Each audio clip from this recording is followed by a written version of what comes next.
Alright, तो आज किस बारे में बात होने लगी है भाई? आज बात करने लगे, खैर वो मुझे बात याद आ गई। वीडियो स्टार्ट करने से पहले मुझे मेरे फ्रेंड ने कहा था, मेरे स्टूडेंट ने, कि आप सर वीडियो में कह दिया कीजिए कि प्लीज़ वीडियो को एंड तक देखिएगा। लिसन, देखिए मैं ये बात क्यों नहीं कहता, उसकी रीज़न ये है कि हर एक की अपनी अपनी एक सोच है, अपनी अपनी एक लॉजिक्स हैं। हम जो भी डिसीजन लेते हैं ना अपनी इन्फॉर्मेशन की बेस पे लेते हैं, जो हमारा एक्सपीरियंस होता है। तो अगर किसी को आपका लेक्चर नहीं सुनना, लेक्चर आई मीन से डिस्कशन नहीं सुननी, बातचीत नहीं सुननी यार, तो आप क्यों से कह रहे हो कि एंड तक सुनो, बड़े काम की बात है। कुछ लोगों को टाइम ज़ाया करके मज़ा आता है, कुछ लोगों को टाइम सर्व करके मज़ा आता है। आई मीन टू से कुछ लोगों को बुक रीडिंग में मज़ा आता है, पर दूसरे के लिए वो बोरिंग है। वो कहेगा यार मैं क्यों बुक रीडिंग करूँ। आप बिल्कुल ठीक कह रहे हो कि यार book reading is a very well done thing, very good thing. Book reading करनी अच्छी बात है, आप किया करो। लेकिन उसकी नेचर में वो उसको कॉल नहीं मिल रही, उसके माइंड को वो क्लिक नहीं हो रही बात। वो क्यों पसंद करे? आपको अगर आर्ट मूवीज़, बोरिंग मूवीज़ पसंद हैं और किसी को एंटरटेनमेंट पसंद है, तो इसमें आप दोनों को कॉन्फ्लिक्ट नहीं करना चाहिए, कॉन्ट्राडिक्शन नहीं आनी चाहिए, because you are different people. वो अलग इंसान है, आप एक अलग इंसान हो। अगर मुझे रफ़ी, मुकेश, किशोर, लता जी के पुराने गाने अच्छे लगते हैं, मेहदी हसन की गज़लें अच्छी लगती हैं, तो ज़रूरी तो नहीं कि मैं ये कहूँ कि जी आप लोग भी सुनो। एज आई मीन टू से कि मैं अपने ब्रदर से कहूँ जिनको ज़्यादा आजकल के सॉन्ग ज़्यादा अच्छे लगते हैं, जो कि काफ़ी सारे स्टूडेंट्स को, आपको भी बिल्कुल, या यो वगैरह, आई मीन टू से, तो आप लोगों को वो सॉन्ग्स अगर अच्छे लगते हैं, वो सॉन्ग्स पसंद हैं, स्वैग वगैरह वाले, तो मैं उसको निगलेक्ट क्यों करूँ, मैं उसे मना क्यों करूँ? आप लोग वही सुनिए, आपको उसमें मज़ा आ रहा है, बट मुझे उसमें मज़ा नहीं आ रहा, तो मैं वो नहीं सुन रहा। तो जिस तरह से ये बात मुझ पर इंप्लीमेंट नहीं हो रही, आपकी बात मैं कम मान रहा हूँ। आप कह रहे हैं सर ये सुने आपको मज़ा आएगा, मैंने सुना मुझे मज़ा नहीं आया, तो मैं प्रिटेंड कर लूँगा थोड़ी देर के लिए मे बी कि हाँ यार अच्छा है, बट मुझे अच्छा तो लगा ही नहीं, तो मैं उसको बार बार नहीं सुन सकता। दैट्स वाई मैं किसी को बेवजह किसी भी लॉजिक से ये मशवरा क्यों दूं कि आप ऐसा कीजिए वैसा कीजिए। किसी को अगर हमारी वीडियो अच्छी लगती है, वो बातें सुनना चाहता है, वो कहता जाए, वो ये सोचता है कि यार 5-10 मिनट वैसे भी लग ही जाएंगे, कुछ और काम करने में, बर्तन धोने में भी तो लग ही जाते हैं, खाना खाने में भी तो लग ही जाते हैं, और बैठे बैठे लेटे भी तो ज़ाया हो रहे हैं, तो चलें कोई किसी की बात सुन लेते हैं। अगर कोई सुनना चाहता है तो सुने, जो नहीं सुनना चाहता यार आप उसे इम्पोज क्यों कर रहे हो? क्यों गन पॉइंट पर किसी को अपनी बातें बतानी है? नहीं सुनो, बैठो, प्लीज़ मेरी वीडियो पर ध्यान दीजिए, प्लीज़ इस बात पे ध्यान दीजिए। नो, वो जो ध्यान देना चाहता है उसे देने दीजिए, और जो नहीं देना चाहता उसे इम्पोज मत कीजिए। लाइफ में किसी भी काम में किसी को इम्पोज नहीं करना चाहिए। उसकी रीज़न क्या है, लॉजिक क्या है कि वो एक्टिंग है यार। मैं इसी बात को चलो लेकर थोड़ी सी बात कर लेता हूँ। जैसे अम्मी आपसे आके कहती हैं, मेरी वालदा ने एक दफ़ा बड़ी अच्छी बात की थी कि वक्त अगर मैं तुम्हें ये कहती हूँ ना कि बेटा सोने से पहले बर्तन धो के रख देना, तो ये तुम्हारी ड्यूटी हो गई। तुमने बर्तन धो के रखे, तुमने कोई एहसान या किसी का एहसास नहीं किया, तुमने जस्ट अपनी ड्यूटी पूरी किया जो तुम्हारी मदर ने तुम्हारी लगा दी। बट अगर तुम खुद ही से देखते हो कि बर्तन पड़े हैं और धोने वाले हैं और तुम धो के रख देते हो, उसे एहसास कहते हैं, उसे ख्याल कहते हैं, उसे फ़िक्र कहते हैं। ऐसे ही अगर कोई राहगीर जा रहा है और आपको दिखाई दे रहा है कि बूढ़ा इंसान है, मैं उसकी हेल्प कर सकता हूँ, कोई बोझा उसने उठाया तो मैं वो उसकी हेल्प कर देता हूँ उठाने में। अंकल ने नहीं आपको बुलाया कि बेटा आओ मेरे शॉपिंग बैग पकड़ लो और मुझे घर तक ड्रॉप कर दो, या कार पे जा रहे हो तो ड्रॉप कर दो। नो, आप खुद ही चले गए कि आए मैं आपको ड्रॉप कर देता हूँ, आए मैं आपकी हेल्प कर देता हूँ। दैट इज़ कॉल्ड एहसास, उसे कहते हैं फ़िक्र करना।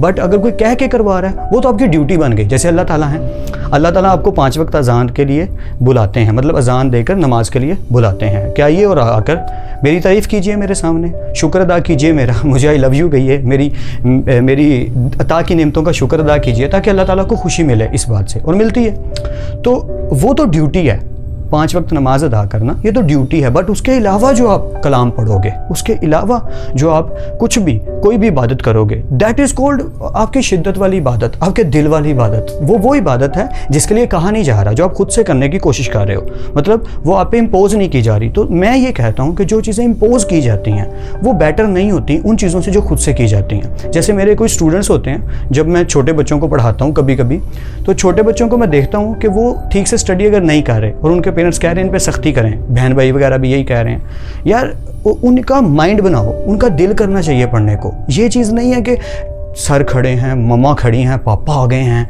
सो I have to study, I have to complete my work. No, उनके अंदर वो चीज़ पैदा करो, ये पैशन और फील पैदा करो कि study is a very very good thing, it's a feelful thing. बेटा मज़ा आता है स्टडी करके, अच्छी अच्छी कहानियाँ पढ़ के मज़ा आता है। तो जो वो खुद से करेगा ना, वो होगा असल काम। आप कभी खुद पे गौर कर लीजिए, आपको लाखों लोग समझाते रहें, करोड़ों लोग कोई ना कोई बात कहते रहें, मेरे पर तो एक जूं तक नहीं रेंगती। ये जो लाइन है ना उर्दू की कि जूं तक ना रेंगना, मेरे साथ ऐसा होता है, बहुत दफ़ा ऐसा हुआ है कि लोग मुझे समझा रहे हैं बचपन में, पर मुझे बात समझ आ रही है, उस टाइम मैं बड़ी फर्माबरदारी में हाँ यस बिल्कुल ठीक है, आप सही कह रहे हैं, ऐसे ही करना चाहिए, मैं भी ऐसे ही करूँगा, सब कहते हैं। बट जिस दिन मैंने बुक्स से अपने बड़ों से, अपनी वालदा से, अपने वालिद से, अपनी नानों से सारी बातें सीखी, टीचर्स से, असातिज़ा से सीखा। और जिस दिन मैंने सीखा, मतलब जिस दिन मैंने सोचा कि हाँ मैंने ये करना है, उसी दिन मैंने असल में सीखा। एक्चुअली उसी दिन मैंने पढ़ना शुरू किया जिस दिन मुझे फ़िक्र हुई कि मुझे पढ़ना चाहिए। वो तो 10 साल, 12 साल, 15 साल बचपन से कहते आ रहे हैं। बेशक 4-5 में फर्स्ट आते रहे हम लोग, बट पॉइंट ये है कि हमें उस टाइम पे इतना रियलाइज़ नहीं होता था जब वो बोलते थे। हम सिर्फ सुन के कह देते थे okay we will try on that. But हमने इम्प्लीमेंट कब किया? जब हमने एक्सेप्ट किया उस चीज़ को, हमने खुद से एक्सेप्ट किया। आप किसी स्टूडेंट को बार बार कही जा रहे हैं, जब तक वो खुद से नहीं ना करता तब तक कोई बेनिफिट नहीं होने वाला। जैसे बच्चे कभी कोई भी बच्चा शरारत करता है, तो जब कोई बच्चा शरारत करता है ना, तो मैं पेरेंट्स से, भाई बहनों से, उनसे कहता हूँ यार इसे डांटो मत, उसे गलत ना कहो, उसका ब्रेन चल रहा है। अगर किसी का ब्रेन भाग रहा है ना, तभी वो शरारत कर सकता है। वरना मेरे वाला हॉल होगा कि स्कूल में डफर बच्चों की तरह बुक्स लेके कॉर्नर में बैठे हो, या कभी शरारत ही नहीं की, ब्रेक टाइम में कभी भागा दौड़ी में चाहिए नहीं, चुप करके साइड पे बैठ के लंच कर लिया, या कोई रसाला पढ़ लिया, कोई बुक पढ़ ली। कहानियाँ बचपन से पसंद है तो कहानियाँ पढ़ने का शौक़ है। लेकिन जो बच्चे शार्प हैं, जिनके माइंड शार्प हैं, स्मार्ट बॉयज़ हैं जो, प्लीज़ उन्हें स्मार्ट बनने दो यार, उन्हें अपनी शार्पनेस शो करने दो। हाँ, अगर फॉर एग्जांपल कोई बॉय है घर में या कोई गर्ल है, बच्चे हैं दोनों, और कोई गिलास तोड़ देता है, मतलब शीशे का गिलास अक्सर तोड़ देते हैं हम लोग घर में, वो जानबूझ के तोड़ता है या अनजाने में तोड़ता है, दैट्स अनदर थिंग। टूट गया गिलास, अब उसे डांटो मत, अब उसे बुलाओ और उसे कहो कि आपने गिलास तोड़ा। फॉर एग्जांपल वो झूठ बोल देता है कि नहीं मैंने नहीं तोड़ा, तो प्रॉब्लम ये नहीं है कि उसने गिलास तोड़ा है, प्रॉब्लम ये है कि गिलास तोड़ने के बाद वो मान नहीं रहा कि उसने गिलास तोड़ा है। जस्ट ये एक प्रॉब्लम है। अगर वो कह रहा है हाँ मैंने तोड़ा है और आइंदा मैं कोशिश करूंगा कि ना करूं, that's a well done thing यार, इससे ऊपर क्या चाहिए। तो आपको हाँ ठीक है भाई, ठीक है बेटा, अब ट्राई करना कि ऐसी हरकत नहीं करनी। अगर वो शरारत कर रहा है ऐसी ही कोई, तो उसको करने दो, बट उसे समझाओ कि शरारत लिमिट में करनी है। ऐसी शरारत नहीं करनी जिससे किसी का नुकसान हो, जिससे किसी का दिल दुखे। शरारत करना is not a bad thing, it's a smart thing actually. But जैसे शरारत की भी एक टाइप होती है, जैसे कोई भी काम आप कर रहे हो, जैसे मजाक करना। मैं अक्सर कहता हूँ ना, हम लोग अक्सर एक बात को डिस्कस करते हैं कि मजाक करना है, मजाक उड़ाना नहीं है। या मजाक करना है, जैसे मजाक उर्दू में कहते हैं, कि हम इंजॉय करेंगे, जोलीनेस वाली बातें करेंगे, फ़नी जोक्स अराउंड करेंगे, बट हम किसी का मजाक उड़ाएंगे नहीं, पॉइंट आउट करके किसी का मजाक नहीं उड़ाएंगे जिससे किसी की दिल आज़ारी हो।